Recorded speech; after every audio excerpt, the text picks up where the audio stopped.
નમસ્કાર વિદ્યાર્થી મિત્રો, જીવ વિજ્ઞાનના વિડિયો લેક્ચરમાં આપનું સ્વાગત છે। આજના વિડિયોમાં આપણે જૈવિક અણુમાં ન્યુક્લિક એસિડ વિષમ ચક્રીય સંયોજન નાઇટ્રોજન બેઝ વિશે અભ્યાસ કરવાનો છે।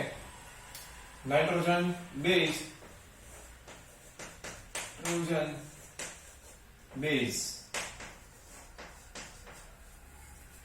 क्या स्वरूपे विषम चक्रीय संयोजन विषम चक्रीय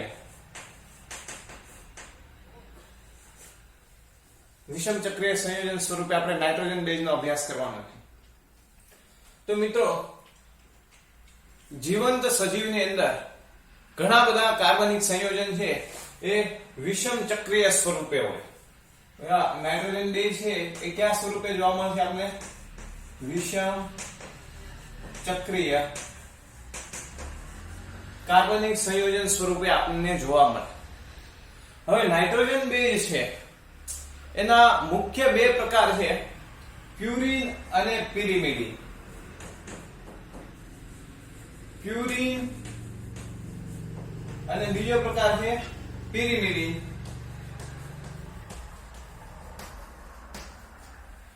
આ બંનેનું વિસ્થાપન થઈ પ્રસ્થાપિત સંયોજનો જોવા મળશે, જેને આપણે પ્યુરિનના જે પ્રસ્થાપિત સંયોજન છે એની અંદર આવશે એડેનિન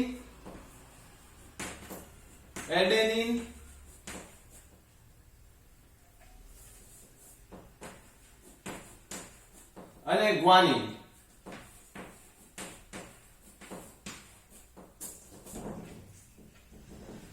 જ્યારે પિરિમિડિનના પ્રસ્થાપિત સંયોજનો છે એમની અંદર સમાવેશ થશે સાઇટોસિન, યુરેસિલ અને થાઇમિન।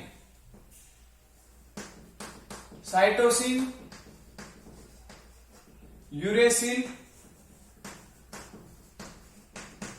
અને થાઇમિન। તો વિષમ ચક્રીય સંયોજનની અંદર પ્યુરિન અને પિરિમિડિન નો સમાવેશ થાય। પ્યુરિનના પ્રસ્થાપિત સંયોજન છે એડેનિન, ગ્વાનિન અને પિરિમિડિનના સાઇટોસિન, યુરેસિલ અને થાઇમિન। પ્યુરિન છે એ દ્વિચક્રીય સંયોજન છે, પિરિમિડિન છે એ એક ચક્રીય સંયોજન છે, બરાબર। એડેનિનની આપણે વાત કરીએ મિત્રો, તો આ જે સંયોજન છે દ્વિચક્રીય સંયોજન આપણે અહીંયા જોઈએ કયા સ્વરૂપે જોવા મળે। તો તમારા આ રીતનું સ્ટ્રક્ચર યાદ રાખવાનું છે, એડેનિન નું ખાસ યાદ રાખવાનું છે, એનસીઈઆરટી ની અંદર છે એટલા માટે આવી રીતે દોરવાનું છે। C double bond C N C N C N C N C આવું બોલતું જવાનું, દોરવાનું છે, બરાબર। C double bond C N C N C N C N। હવે એડેનિન ની અંદર જે ક્રિયાશીલ સમૂહ છે, વિસ્થાપન થઈ હાઇડ્રોજન નું વિસ્થાપન છે એ 6 નંબરના કાર્બન પર NH2 સ્વરૂપે થાય છે। ચલો અહીંયા નંબર આપે 1 નંબર 2 નંબર 3 4 5 6 છઠ્ઠા કાર્બન પર 7 8 અને 9। આ 9 નંબર ઉપર બંધ છે જ્યારે ન્યુક્લિયોસાઇડ નું નિર્માણ થશે ત્યારે। હવે આની સંયોજકતા પૂરી કરીએ। તમને ખબર છે કાર્બનની સંયોજકતા 4 છે અને નાઇટ્રોજનની 3 છે। અહીંયા આપણે યાદ રાખવાનું કે આ સંયોજકતા પૂરી કરવા માટે આપણે પહેલા બંધ આપવાનો અને પછી જો સંયોજકતા ઘટે તો આપણે એને હાઇડ્રોજન આપીશું, બરાબર। ચલો, તો અહીંયા આની સંયોજકતા પૂરી કરવા માટે આપણે અહીંયા આગળ બંધ આપીશું। તો 4 સંયોજકતા પૂરી થઈ ગઈ કાર્બનની, અહીંથી શરૂ કરશું આપણે, બરાબર। પછી 4 સંયોજકતા પૂરી થઈ ગઈ। હવે આપણે આ નાઇટ્રોજનની 3 સંયોજકતા અહીંયા પૂરી થઈ ગઈ। અહીંયા કાર્બનની એક બાકી એટલે બંધ આગળ આપવાનો, હજી પણ એક સંયોજકતા ઘટે છે એટલે હાઇડ્રોજનનું જોડાણ કરવાનું। આ નાઇટ્રોજનની 3 સંયોજકતા પૂરી, એવી રીતે અહીંયા કાર્બનની 4 સંયોજકતા પૂરી, પહેલા આપણે આગળ બંધ આપવાનો, પછી આ કાર્બન અહીંયા નાઇટ્રોજનની 3 થઈ ગઈ। હવે હાઇડ્રોજનમાં એક સંયોજકતા ઘટે છે એટલે આપણે અહીંયા કાર્બનમાં એક સંયોજકતા ઘટે છે એટલે આપણે હાઇડ્રોજન આપીશું। હવે અહીંયા હાઇડ્રોજન ઓલરેડી છે સંયોજકતા પૂરી થઈ ગઈ. કાર્બનની અહીંયા સંયોજકતા નાઇટ્રોજન માટે વિચાર કરીએ તો બે સંયોજકતા છે આગળ બંધ આપીએ તો કાર્બનની વધી જાય એટલે અહીંયા આપણે હાઇડ્રોજન આપીશું. બરાબર. તો આ રીતની સંયોજકતા છે આનું નિર્માણ થાય આ રીતનું.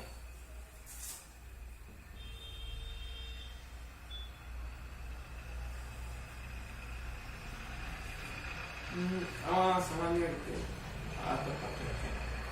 ચાલો ખ્યાલ આવ્યો. તો આ રીતનું એડેનાઇન નું સ્ટ્રક્ચર છે. એવી રીતે ગ્વાનિન ના સ્ટ્રક્ચર ની વાત કરીએ આપણે તો ગ્વાનિન એ બે રિંગ વાળું સ્ટ્રક્ચર છે. આવી રીતે અહીંયા નાઇટ્રોજન છે, carbon, nitrogen, carbon, nitrogen, carbon, nitrogen અને જોડા. ચલો આની અંદર અહીંયા C ડબલ બોન્ડ C અને અહીંયા NH2 નું વિસ્થાપન થયેલું છે ગ્વાનિનમાં. હવે સંયોજકતા પૂરી કરો તમે. ચારે સંયોજકતા પૂરી થઈ ગઈ છે. અહીંયા એક સંયોજકતા ઘટે છે. ચાર પૂરી થઈ ગઈ એટલે હાઇડ્રોજન. ચાર સંયોજકતા પૂરી. આગળ બંધ આપવાનો નાઇટ્રોજન પૂર્ણ. એ રીતે અહીંયા આગળ બંધ. ચાર સંયોજકતા પૂરી હાઇડ્રોજન અને હાઇડ્રોજન. બરાબર. તો આ રીતનું અહીંયા હાઇડ્રોજન ને બંધ અહીંયા આપશો આપણે. તો અહીંયા પણ હાઇડ્રોજન બંધ અહીંયા.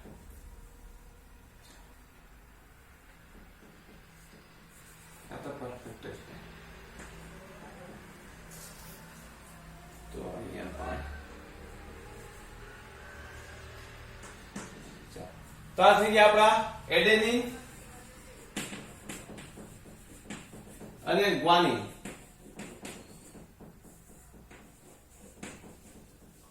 એવી રીતે અહીંયા સાઇટોસિન ની વાત કરીએ, યુરેસિલ ને સાઇટોસિન. તો યુરેસિલ અને સાઇટોસિન છે એક રિંગ વાળું સ્ટ્રક્ચર છે. ત્રણેય સ્ટ્રક્ચર દોરીએ આપણે અહીંયા. C double bond C, N C, N C, N. આ રીતનું સ્ટ્રક્ચર બનશે. C double bond C, N C, N C, N. ચાલો હવે આની અંદર ખાસ કરીને સાઇટોસિન ની વાત કરીએ તો સાઇટોસિન ની અંદર માત્ર એમિનો અને કાર્બોક્સિલિક એમિનો અને કીટોન જૂથ હોય એટલે અહીંયા આવી રીતે વિસ્થાપન થયેલું છે. હવે બાકીની સંયોજકતા પૂરી કરીએ. અહીંયા હાઇડ્રોજન ની એક સંયોજકતા બાકી એટલે H મૂકીશું અને એવી રીતે અહીંયા સંયોજકતા બાકી એટલે બંધ મૂકીશું.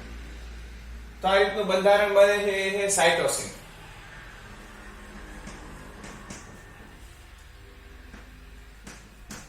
Cytosine.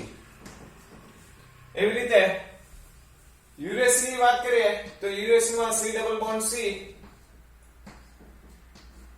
N C, N C. અહીંયા double bond O, double bond O. ચલો બાકી સંયોજકતા પૂરી કરીએ ક્રિયાશીલ સમૂહ બાદ. તો અહીંયા એક હાઇડ્રોજન અને એક હાઇડ્રોજન અહીંયા. આ થયું આપણું યુરેસિલ.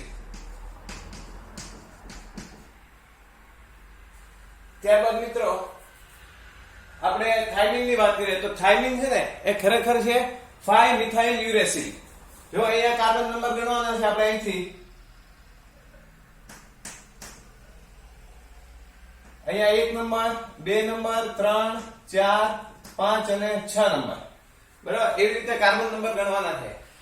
તો હવે આમાં 5 નંબરનો કાર્બન આ છે તો અહીંયા વિસ્થાપન થયેલું હોય મિથાઇલ નું એટલે સંયોજન આપણું આવું બનશે C ડબલ બોન્ડ C,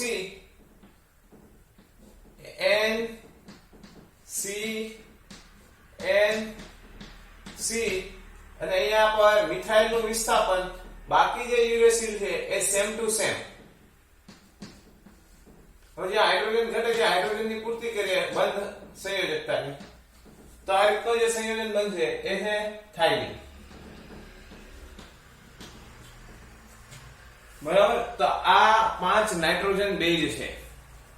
હવે આ નાઇટ્રોજન બેઝ છે, નાઇટ્રોજન બેઝ અહીંયા લખીએ આપણે નાઇટ્રોજન બેઝ છે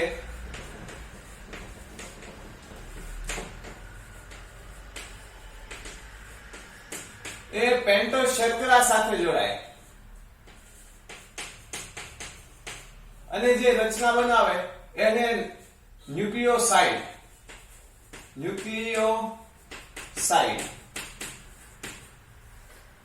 તો પેન્ટોઝ શર્કરા અહીંયા હું બેનું જોડાણ દર્શાવીશ. એની અંદર એક યુરેસિલ અને એક એડેનિન, બરાબર, NCRT નું છે. તો અહીંયા 9 નંબરના નાઇટ્રોજન સાથે જોડાય છે શર્કરા. શર્કરા પેન્ટોઝ હોય, આવી 5 કાર્બન વાળી શર્કરા છે પેન્ટોઝ શર્કરા, જેમાં 1 નંબરનો કાર્બન છે શર્કરાનો, અહીંયાથી 1 નંબરનો કાર્બન 2 3 4 અને અહીંયા છે એક CH2OH વાળો 5 નંબરનો કાર્બન. તો અહીંયા જે કાર્બન છે 1 નંબરનો કાર્બન, એની સાથે આ જોડાણ થશે OH, સોરી ખાલી H હશે અહીંયા પર H, બરાબર. તો અહીંયાનું જે જોડાણ છે OH, H અને H. તો અહીંયા જોડાણ થશે આ નાઇટ્રોજન નું. આવો ચાલો, તો નાઇટ્રોજન નું જોડાણ થાય અને અહીંયા સીધું જોડાણ થશે આ નાઇટ્રોજન બેઝ નું. અહીંયા નાઇટ્રોજન 9 નંબરનો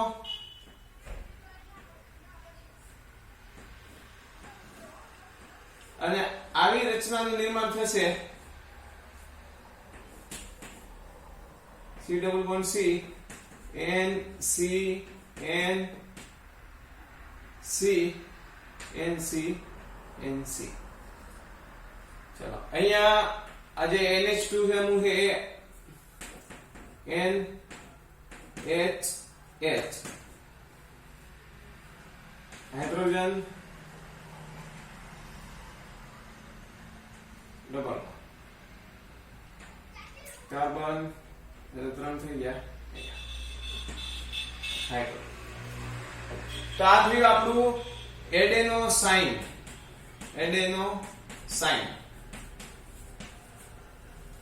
એવી રીતે યુરેસિલ છે, યુરેસિલ એના 1 નંબરના નાઇટ્રોજન સાથે શર્કરાનું જોડાણ થાય છે, એટલે આવી રીતે જોડાણ થશે 1 નંબરના કાર્બન સાથે નાઇટ્રોજન સાથે C ડબલ બોન્ડ C, 1 નંબરનો નાઇટ્રોજન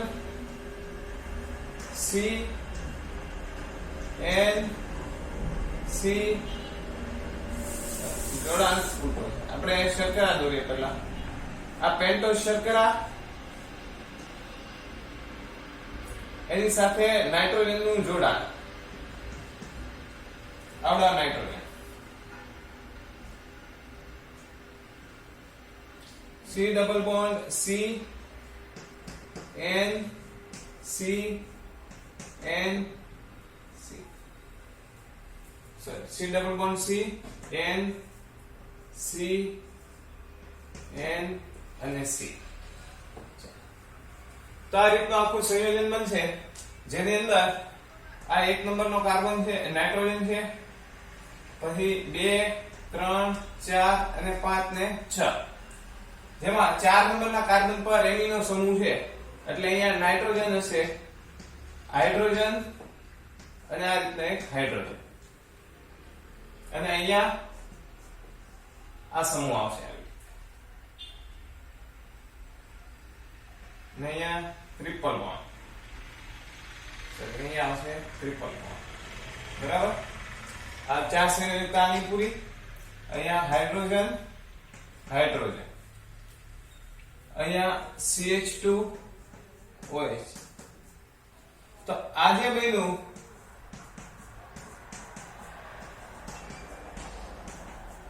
આ ન્યુક્લિયોસાઇડ, અને આ જે છે એને કહેવામાં આવે યુરિડીન.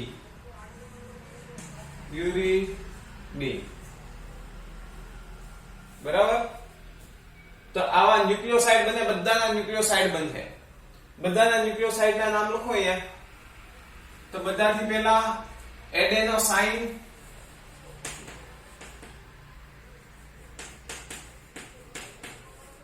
ભાઈ ગ્વાનિન માટે ગ્વાનોસાઇન,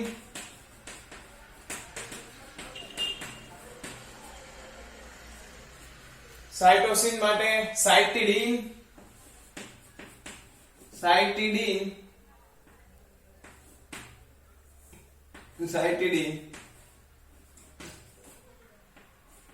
યુરેસિલ માટે યુરિડીન,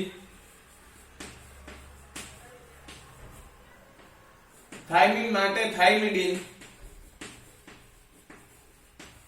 ચલો આ બધા નામ તમારે એમસીક્યુ માટે યાદ રાખવાના છે કે આ બધા નાઇટ્રોજન બેઝ ના ન્યુક્લિયોસાઇડ બને શર્કરાના જોડાણ સાથે. તો કયો ઘટક બનશે? તો આ. બરાબર. હવે ન્યુક્લિયોસાઇડ છે, ન્યુક્લિયોસાઇડ એની સાથે ફોસ્ફરસ જોડાય, ફોસ્ફેટ. તો જે ઘટક બનશે એને કહેવાય છે ન્યુક્લિયોટાઇડ.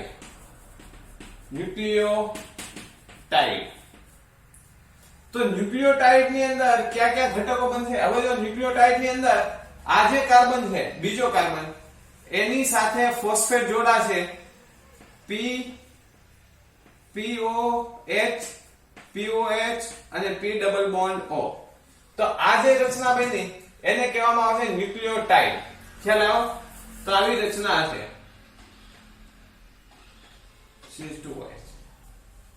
અહીંયા દોરી આપણે ન્યુક્લિયોસાઇડ કઈ રીતે બને છે, ન્યુક્લિયોટાઇડ. તો નાઇટ્રોજન બેઝ દેખાશે ને અહીંયા. ચલો અહીંયા એક ન્યુક્લિયોટાઇડ બનાવું છું. અહીંયા બનાવે. આ શર્કરા, અહીંયા CH2 O P OH અને P ડબલ બોન્ડ O. અને અહીંયા જોડાયેલ હશે નાઇટ્રોજન બેઝ જે હશે એડેનાઇન. તો આ જે આખી રચના છે એને ન્યુક્લિયોટાઇડ કહીશું. અને આ ન્યુક્લિયોટાઇડ છે એને કહેવાય એડેનિલિક એસિડ. તો ન્યુક્લિયોટાઇડ ની અંદર કયા કયા છે? એડેનિલિક એસિડ. ગ્વાનિન માટે ગ્વાનિલિક એસિડ. પછી સાઇટોસિન માટે સાઇટિડિલિક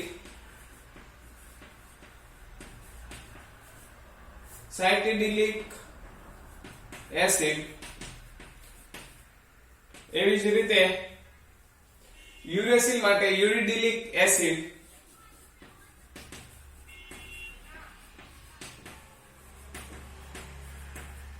અને થાઇમિન માટે થાઇમિડિલિક એસિડ.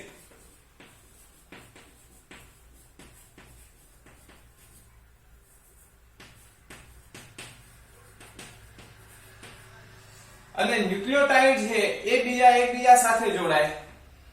આ બધા એકબીજા સાથે જોડાય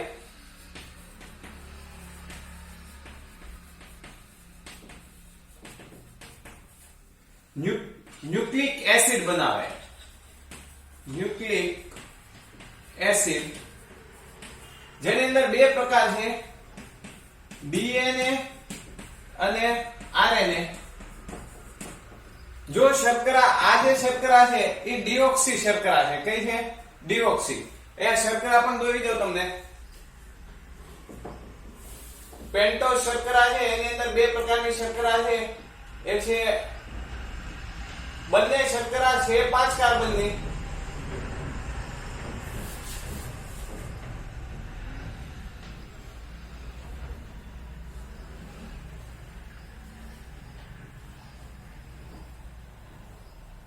ચલો આ શર્કરાની અંદર અહીંયા કાર્બન નંબર 1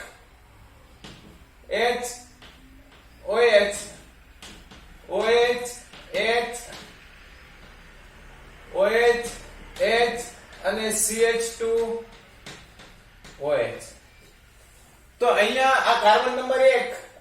કાર્બન નંબર 2 આવી જે શર્કરા છે એને રિબોઝ શર્કરા કહે અથવા રાઇબોઝ. રિબોઝ અથવા રાઇબોઝ પણ કહી શકાય, બરાબર. હવે આ 2 નંબરના કાર્બન પર OH નો હોય અને ખાલી H હોય તો એ શર્કરા છે એને કહેવામાં આવે છે ડીઓક્સી. ડી એટલે રિમૂવ થયેલો, બરાબર. OH H અહીંયા બંને H હશે, ઉપર નીચે H. અહીંયા OH H H CH2OH CH2OH. આ જે શર્કરા છે ડીઓક્સી રાઇબોઝ, કેમ કે અહીંયાથી ઓક્સિજન દૂર થઈ ગયો છે. ડીઓક્સી રિબોઝ, બરાબર. હવે જો આ બધા મેં નામ લખ્યા ને, આ બધા એ લેખા છે ન્યુક્લિયો. સામાન્ય રીતે આપણે